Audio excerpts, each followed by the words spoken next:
Hello everyone, आज हम बात करने वाले हैं दुनिया की सबसे ज़्यादा यूज़ होने वाली पेन किलर और फीवर की मेडिकेशन की। आप समझ गए होंगे मैं बात करने वाला हूं पैरासीटामोल, या जिसको पीसीएम के नाम से भी मार्केट में मिलती है और बहुत ज़्यादा यूज़ होती है, हर घर में यूज़ होती है। एक्चुअल में पैरासीटामोल एसिटामिनोफेन का ही दूसरा नाम है, तो पैरासीटामोल के नाम से भी आ सकती है, एसिटामिनोफेन के नाम से भी आ सकती है। नॉर्मली ये माइल्ड से मॉडरेट पेन के लिए और बुखार के लिए यूज़ किया जाता है। कौन कौन से पेन दर्द में यूज़ होता है, जैसे मसल पेन, आर्थराइटिस का पेन, हेड एक वाला पेन या बैक एक वाला पेन। टैबलेट में मिलती है, कैप्सूल में मिलती है, यहाँ तक कि आईवी फ्लूइड या सॉल्यूशन के फॉर्म में भी आपको मिलती है। ये अलग अलग ब्रांड नेम से आती है इंडिया में भी, जैसे क्रोसिन के नाम से, उसमें भी आप देखोगे तो एसिटामिनोफेन होगा। कैल्पॉल के नाम से, डोलो के नाम से, मेटासिन के नाम से, टाइलेनॉल के नाम से, पैसीमोल के नाम से, फिपानिल मैकफास्ट के नाम से, तो बहुत सारे नाम से ये आती है।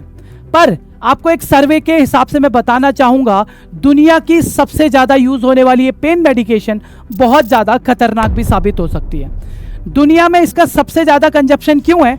क्योंकि एक तो ये डॉक्टर के प्रिस्क्रिप्शन से भी मिल सकती है और दूसरा बिना प्रिस्क्रिप्शन के भी मिल सकती है, मतलब ओवर द काउंटर ड्रग भी है। आप किसी भी दुकान पे जाके बिना प्रिस्क्रिप्शन के इसको खरीद सकते हो। पर 35 ईयर का एक व्यक्ति, राजेश नाम है, मार्च 2022 की बात है। राजेश ने 8 से 10 टैबलेट लिए हैं, 500 mg की एक टैबलेट रहती है लगभग, तो लगभग उसने 8 से 10 टैबलेट ले ली एक ही दिन में।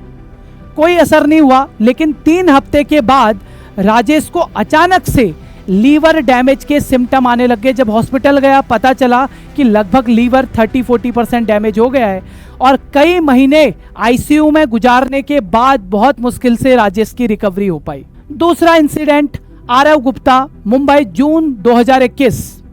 पेरेंट्स ने पैरासीटामोल का सिरप पिला दिया और जितनी डोज रिकमेंडेड थी या डॉक्टर ने बताई थी उससे थोड़ी ज्यादा दे दी, तो कुछ दिनों बाद आरव को भी जॉन्डिस के सिम्टम आने लग गए और हॉस्पिटल ले जाने के बाद पता चला लीवर में डैमेज होना शुरू हो चुका है।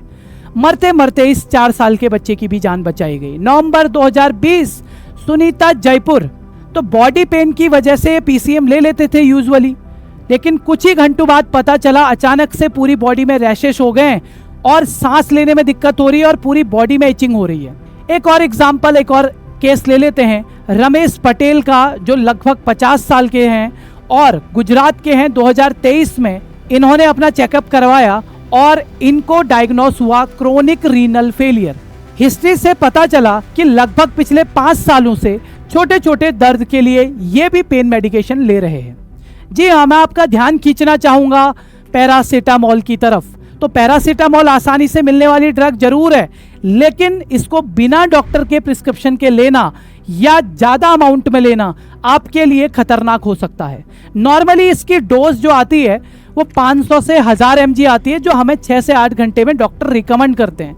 मैं दोबारा बता दूं, ये डोजेज आपको डॉक्टर से पूछ के ही लेनी है, पर नॉर्मली जनरली किसी अडल्ट व्यक्ति में 500 से 1000 के बीच में डॉक्टर उसकी कंडीशन के हिसाब से एडवाइस करते हैं। मैक्सिमम पूरे दिन भर में 4000 mg या 4 ग्राम से ज़्यादा नहीं होना चाहिए, पर इसको डॉक्टर की एडवाइस से ही लेना है। एक्चुअली ये पैरासीटामोल ड्रग करती क्या है, ये आपके ब्रेन में साइक्लोऑक्सीजनेस को कम करती है। ये साइक्लोऑक्सीजनेस को इनहिबिट करके क्या होगा, एक्चुअली ये आपको पेन और फीवर महसूस कराने वाले हार्मोन यानी कि प्रोस्टाग्लैंडिन को इनहिबिट कर देता है और प्रोस्टाग्लैंडिन के इनहिबिट होने की वजह से आपको पेन या फिर फीवर कम महसूस होगा। पर ओवरडोज की वजह से आपकी बॉडी में बहुत सारे रैशेस आ सकते हैं, ईचिंग हो सकती है, नोजिया यानी कि उल्टी करने का मन या वॉमिटिंग भी हो सकती है। तो ये नॉर्मल कॉमन सिम्टम्स हैं, पर इसकी वजह से सीरियस डिजीज जैसे कि liver failure, kidney failure, blood disorder या फिर सीवियर एलर्जिक रिएक्शन आपकी बॉडी में हो सकते हैं। अगर कभी भी ओवरडोज हो और उसके सिम्टम्स कुछ अगर नॉर्मली आपको पहचानने हो तो आप पहचान सकते हो नोजिया से, वॉमिटिंग से, डिस्टर्ब होने से, एपेटाइट की वजह से बॉडी में बहुत ज़्यादा स्वेटिंग आना, पेशेंट को कन्फ्यूज़न होना, वीकनेस महसूस करना, अब्डोमिनल पेन महसूस करना और जॉन्डिस होना, जॉन्डिस की वजह से डार्क यूरिन आना। इसका मतलब कहीं ना कहीं पैरासीटामोल आपके लीवर को, किडनी को डैमेज करना शुरू कर चुका है। तो फिर क्या बचाव के उपाय हो सकते हैं? पहला, कभी भी जब भी आपको कोई भी मेडिकेशन लेनी हो, चाहे वो पैरासीटामोल ही क्यों ना हो, बिना डॉक्टर की एडवाइस के नहीं लेना है।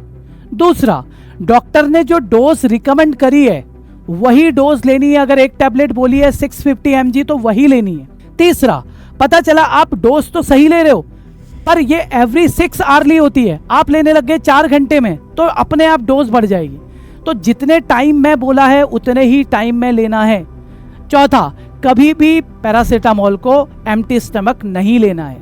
पांचवा, अगर कोई भी लंबे टाइम से पैरासीटामोल को कंज्यूम कर रहा है तो उसने अपने रूटीन चेकअप या लीवर फंक्शन टेस्ट जरूर करवाना है।